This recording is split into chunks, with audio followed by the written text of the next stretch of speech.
Good morning guys. आज के vlog की शुरुआत हो रही है एक बहुत बड़े कन्फ्यूजन के साथ में, और मुझे पता है कि मुझे इस कन्फ्यूजन से आप ही बाहर निकाल सकते हैं, क्योंकि आप मुझसे ज़्यादा समझदार हैं। मेरा ऐसा मानना है, मैं इतनी समझदार नहीं हूँ।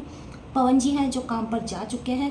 एक्चुअली मैंने ही उनको जाने के बाद में ये व्लॉग स्टार्ट किया है। क्यों? क्योंकि मैं नहीं चाहती थी कि उनके सामने मैं व्लॉग स्टार्ट करूँ, क्योंकि अगर मैं उनके सामने ये व्लॉग स्टार्ट करती ना तो मेरी एक चोरी पकड़ी जाती और मेरी डांट पड़ती। पता तो उनको अभी भी चलेगा ही जब वो ये वीडियो देखेंगे, लेकिन जब बात पुरानी हो जाती है ना तो कम डांट पड़ती है, और नई नई बात रहती है तो ज़्यादा डांट पड़ती है। ठीक है, वो तो मेरे को डांटेंगे, वो तो ठीक है, लेकिन मेरी जो ये प्रॉब्लम है इसका प्लीज़ मुझे कोई सोल्यूशन बताएं आप। मेरी इस प्रॉब्लम को आप थोड़ा सीरियसली लें। तो प्रॉब्लम एक्चुअली ये है, पहले आप ये वीडियो देखिए, उसके बाद में आपको समझ में आएगा कि प्रॉब्लम एक्चुअली हुई क्या। दोस्तों, हर लड़की का सपना यह होता है कि उसकी नई नई शादी जब होगी तब उसका पति उससे प्यार से बातें करेगा, उसे घुमाने ले जाएगा, बाहर खाना खिलाने ले जाएगा। लेकिन मेरे वाले पति तो आधी बार गटर में ही घुसे रहते हैं। और मजे की बात ये है कि इनको पता है सुबह 11 बजे तक ही पानी आएगा। तो मैं तो आधी बार इनके हाथ ही धुलाते रहती हूँ। क्या हम प्यार भरी बातें करेंगे, क्या ये मेरे को बाहर घुमाने ले जाएंगे? तो दोस्तों, वीडियो में आपने देखा कि पवन जी का पेट खराब हो रहा है और वो बार बार फ्रेश होने जा रहे हैं। तो हुआ ये दोस्तों कि परसों है ना, उन्होंने ऐसे बोला था कि मुझे अरहर की दाल और चावल खाने का मन है, पीली दाल और चावल खाने का मन हो रहा है। तो जब हम शाम को मार्ट में गए तो वहाँ पे पीली दाल का पैकेट था, मैंने उठा लिया और घर ले आई। तो कल सुबह ही दिन में ही ना मैंने पीली दाल और चावल बनाए थे और वही खाए, उन्होंने भी खाए थे, मैंने भी खाए थे। मुझे तो कुछ नहीं हुआ, लेकिन उनका पेट खराब हो गया और वो पूरे दिन और पूरी रात परेशान रहे। पेट बहुत ज़्यादा फूल रहा था, गैस बन रही थी और बार बार फ्रेश होने जा रहे थे और बार बार यही बोल रहे थे कि आज तो मैंने कुछ खाया भी नहीं, मेरा पेट कैसे ख़राब हो गया। मैंने तो बाहर का कुछ खाया भी। उनको लगता है कि सिर्फ बाहर का खाना खाने से ही पेट खराब होता है, जबकि ऐसा नहीं, कई बार घर के खाने से भी पेट खराब हो जाता है। और वो बार बार कह रहे हैं मैंने तो कुछ बाहर का खाया भी नहीं, मेरा पेट कैसे ख़राब हो गया। मैंने भी इतना ध्यान नहीं दिया।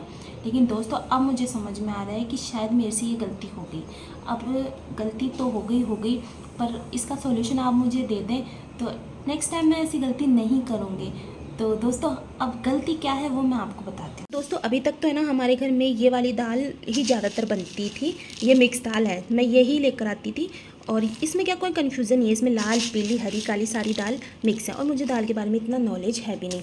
और ये वाली जो दाल है ये है मसूर की दाल। ये मुझे अच्छी लगती है, इसलिए मेरे को मालूम है कि ये तो मसूर की, इनमें तो कोई कन्फ्यूज़न है ही नहीं। अब प्रॉब्लम है ये है चने की दाल। अब पता नहीं ये चने की दाल है या अरहर की दाल है। मैं तो यही समझ के लाई हूँ कि ये अरहर की दाल है, क्योंकि दोस्तों चने की दाल मुझे मालूम है कि उससे क्या ना बेसन बनता है और वो ज़्यादातर खाने में यूज़ नहीं की जाती है। अरहर की दाल ही यूज़ करते हैं, क्योंकि चने की दाल थोड़ी हैवी होती है, सब लोग नहीं पचा पाते इस दाल को। तो मुझे दोस्तों ये कन्फ्यूजन हो रहा है कि क्या ये दाल चने की है या अरहर की है, ये मुझे पता नहीं चल रहा है, क्योंकि दोनों ही दाल पीली होती है। अब इस चीज़ का कैसे पता लगाया जाए कि अरहर की दाल कैसी होती है और चने की दाल कैसी होती है? मतलब इतना तो पता है, अलग तो होती है। हाँ, अलग होती है, मतलब अरहर की दाल अलग होती है और चने की दाल अलग होती है। पर कैसे पता लगाऊं? क्योंकि मूंग की जो दाल है वो मुझे पता है बिना मूंग की हरी भी होती है और उसकी छिलका हटा दे तो वो पीली हो जाती है, वो भी पीली होती है, पर छिलके हटाने के बाद में। एक आती है उड़द की दाल, जो कि काली होती है छिलके के साथ में, और छिलका हटा दो तो सफ़ेद होती है। और इसके अलावा आती है मूंग की दाल पीली, अरहर की दाल भी पीली, चने की दाल भी पीली।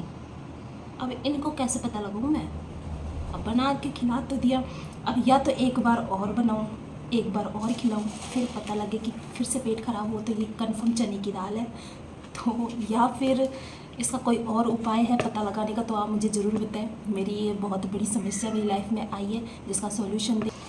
पता नहीं कैसे पता चलता है, ये शादी से पहले मैंने इतना ध्यान नहीं दिया। मैं तो वैसे भी बेवकूफ़ थी, नालायक थी, कामचोर थी, बदतमीज़ थी, फिर भी मेरी शादी हो गई। वैसे सीधे साधे लोगों की आजकल शादियाँ नहीं हो रही हैं, सीधे साधे संस्कारी लोगों की, मेरे जैसे बदतमीज़ बेकार नालायकों की हो जा रही है। दोस्तों, ये तो मजाक की बात है, पर मेरे को उम्मीद है कि आप मेरी इस समस्या का हल ज़रूर देंगे मुझे।